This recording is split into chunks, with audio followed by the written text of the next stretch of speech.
not every day that the head of a cable news network appears on TV to give credence to the claim that his network lies by lying himself so transparently that common sense alone gives him away. Universe, Roger Ailes. Roger Ailes, Universe.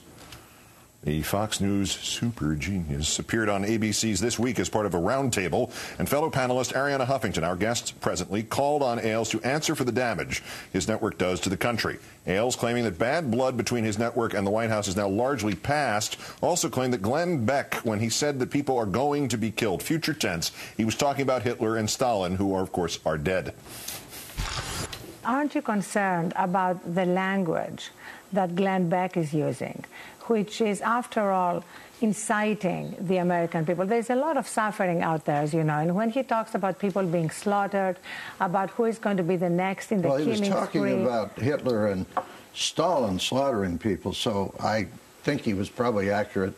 Also, no, I'm he was talking about this administration. I think he speaks English. I don't know, but I mean, I don't misinterpret any of his words. He did say one unfortunate thing, which he apologized for, but that happens in live television. So I don't think it's, I think if we start going around as the word police in this business, it will be. Word police, of course, is what Fox calls what everyone else calls journalists, editors and producers who, yes, police even the words I am reading to you now to ensure, say, relative fairness and comparable accuracy. Today, Beck said, quote, if I used the word slaughtered, it wasn't in the context of Mao, Stalin, or Hitler. It was in the idea that the truth is being slaughtered by this administration, not saying that the administration is going to slaughter anyone.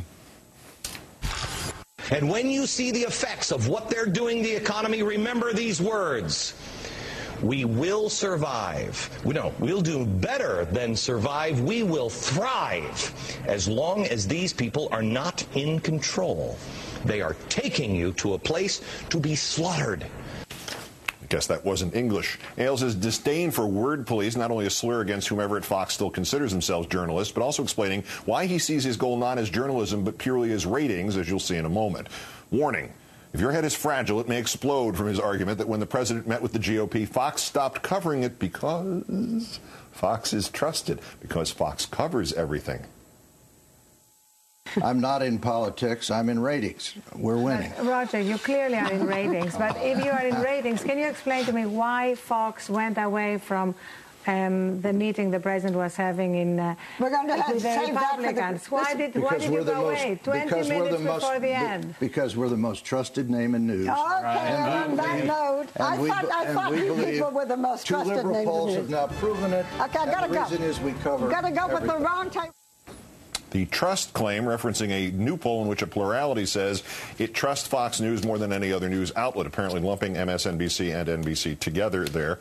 This is Sarah Palin, the newest star trusted by Fox viewers, is revealed to have spent more of the money contributed to her political action committee on buying copies of her own book than on boosting other candidates. ABC, assuming we can trust them, reporting she used more than $63,000 in donations to the PAC to buy the books, which were then given out in return for the donations, meaning she used the book to launder political donations into her own personal cash. As promised, now we turn to Arianna Huffington, co-founder and editor-in-chief of the Huffington Post and survivor of yesterday's edition of This Week. Arianna, thanks for your time tonight. Thank you, Keith. I understand Mr. Ailes skipped out on the online postmortem that ABC does. Did you ever get an answer from him? I mean, something of substance or something even that wasn't a non sequitur about why they bailed out of a historic presidential congressional discussion, but then took the GOP response live in its entirety later on? I didn't, but you know, Keith, even if he had stayed for the online little discussion after the show, he would never have said the truth, because the truth is very simple. They went away, they bailed on the rest of the event because it was an event that showed the president in a completely different light from their relentless framing of him as being some kind of bent on destruction, Bolshevik Muslim born in Kenya or wherever he was supposed to have been born. And the president was so forceful, so rational, everything he said was so based on facts that it completely destroyed that framing. So they didn't want, clearly, their viewers exposed to that reality. That poll that was cited, and he referred to it there, that quote-unquote liberal poll, found that most Democrats trust any given news network. 30% of Democrats even trust Fox. But 74% of Republicans trust Fox, but only a minority of Republicans trust any other news network. And as the polling group's president said, Americans are now turning more towards the outlets that tell them what they want to hear. So apparently Mr. Ailes meant it when he said he's in the ratings business. Yes, I'm sure he meant it, but I think there is something else going on here, Keith, which is that at a time of growing economic anxiety and real suffering out there, Fox is appealing to the worst in people, to their fears, to their pain, and in a sense profiting from what is happening in America. And of course this has been part and parcel of Roger Ailes' career. Remember, appealing to fear is something he's very good at.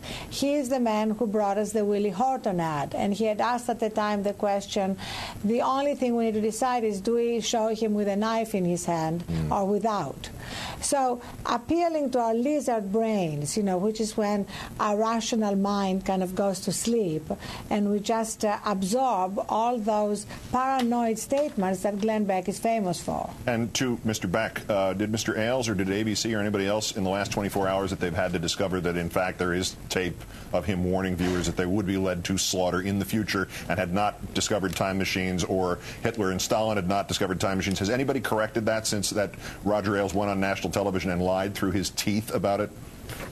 On the contrary, today Glenn Beck on his radio show insisted that he had never used the word slaughter. And I find that stunning, Keith, because surely both he and Roger Ailes know that we live in the world of embeddable video. And in fact, within an hour of that show yesterday, we on the Huffington Post had the video of Glenn Beck saying what Roger Ailes said he had not said. That the slaughtering argument and the warning his viewers that they might be the next victim of the killing spree. And last point, am I too harsh on Sarah Palin? Is that in fact money laundering? Well, it is money laundering, but really it is part and parcel of Sarah Palin being a brand. Everything about Sarah Palin is about the building of the brand. She's a little bit like Louis XIV, l'état c'est moi, le pack c'est moi. I am the pack, we're the one and the same thing. Après-moi, le snow machine. Arianna Huffington of Huffington Post. Great, thanks, Arianna. Thank you.